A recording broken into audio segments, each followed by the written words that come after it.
Mne sa to veľmi páčilo, lebo som sa naučila robiť fotografie, ako si to priblížiť, ako to proste sa mi menovala tá pani jedna, veľmi to bolo zaujímavé. Takže sa mi to veľmi páčilo a som zvedavá na tie výsledky, čo to spraví a aby som sa poučila niečo.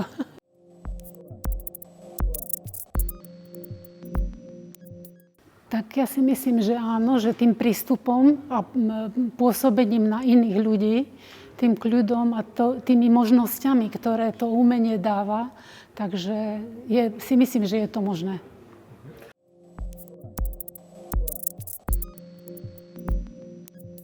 Tak pre mňa to je veľké plus, že som si to rozhodla, že to budem robiť v dôchodku, že nebudem len tú televíziu pozerať, ale že proste sa tým začnem zaoberať, lebo vlastne ja keď som prišla do toho prostredia, tak som hovorila, že ja len to viem, čo sme sa v základnej škole na výtvarnej učili.